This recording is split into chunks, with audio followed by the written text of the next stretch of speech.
आज का हमारा शीर्षक है खंड काव्य। तो सबसे पहले हम काव्य को समझेंगे।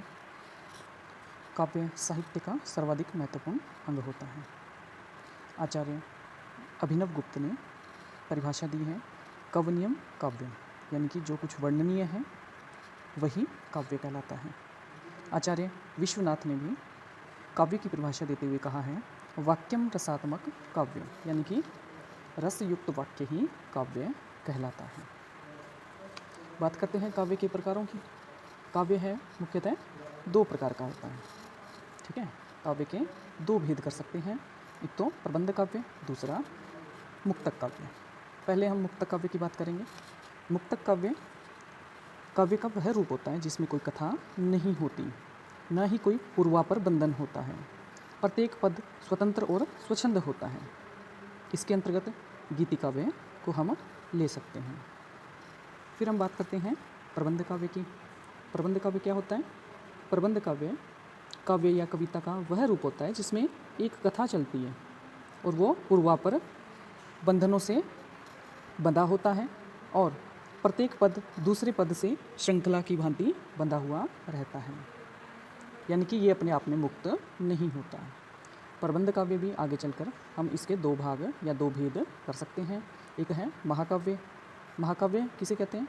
तो महाकाव्य एक सर्गबद्ध कथा होती है जिसमें सर्गों की संख्या कम से कम 8 होती हैं।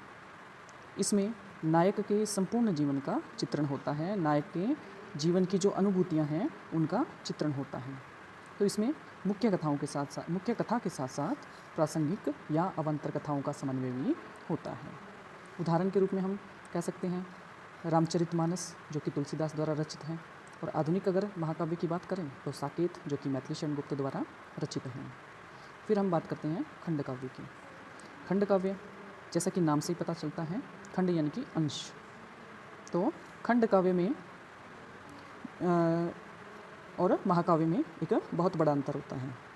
जिस तरह महाकाव्य में एक लंबी और बड़ी कथा चलती है, वैसा खंड काव्य में नहीं होता। जैसा कि नाम से ज्ञात है कि खंड यानी कि अंश, तो इसमें संपूर्ण जीवन का चित्रण ना होकर जीवन के किसी एक अंश या घटना विशेष का ही चित्रण किया जाता है। और इसमें सर्ग है वो अधिक से अधिक 8 ही हो सकते हैं, 8 से अधिक सर्ग नहीं हो सकते।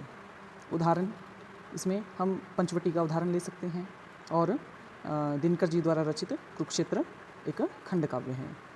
ठीक है, अब बात करते हैं कि खंड काव्य पर विभिन्न विद्वानों के क्या विचार हैं। खंड काव्य में जिस तरह उपन्यास और कहानी में अंतर होता है, वैसा ही महाकाव्य और खंड काव्य में अंतर होता है। साहित्य दर्पण के लेखक आचार्य विश्वनाथ ने खंड काव्य को परिभाषित करने का प्रयास किया है।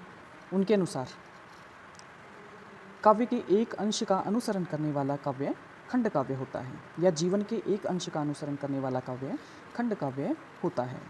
ये आगे कहते हैं कि महाकाव्य में जैसे समग्र जीवन का अंकन होने के कारण विविधता होती है, खंड काव्य में वही जीवन की किसी एक घटना का चित्रण किया जाता है। आचार्य विश्वनाथ प्रसाद मिश्र आगे कहते हैं कि महाकाव्य के ढंग पर ही जिस काव्य की रचना होती है, जिसमें पूरे जीवन को ग्रहण न करके खंड जीवन को ही ग्रहण किया जाता है, तो वो खंड काव्य कहलाता है। बाबू गुलाब राय ने खंड काव्य की परिभाषा दी है। वो कहते हैं कि खंड काव्य में एक ही घटना को प्रमुखता दी जाती है, जिसमें जीवन के किसी पहलू की झांकी सी मिल जाती है। खंड काव्य में किसी एक घटना को ही प्रमुखता दी जाती है, जिसमें कि नायक के जीवन के किसी एक पहलू की झांकी सी मिल जाती है। हम अन्य विद्वानों के बारे में भी बात करेंगे कि उन्होंने खंड काव्य के बारे में क्या विचार दिए हैं। डॉक्टर शंभुनाथ सिंह के अनुसार सीमित दृष्टि पथ से जीवन का जितना दृश्य दिखाई पड़ता है, उसी का चित्रण खंड काव्य में होता है।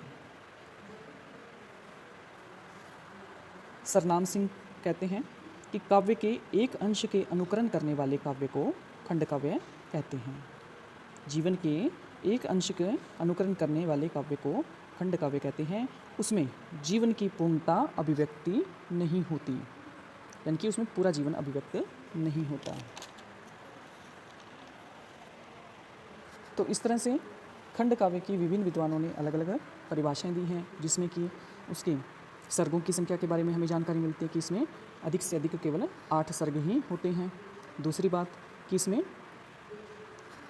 जो कथा है वो जीवन के किसी एक अंश पर आधारित होती है और कथा संक्षिप्त होती है, और काव्य में जो पात्र हैं वो भी बहुत कम होते हैं, और इसमें अवान्तर कथाओं का अभाव होता है।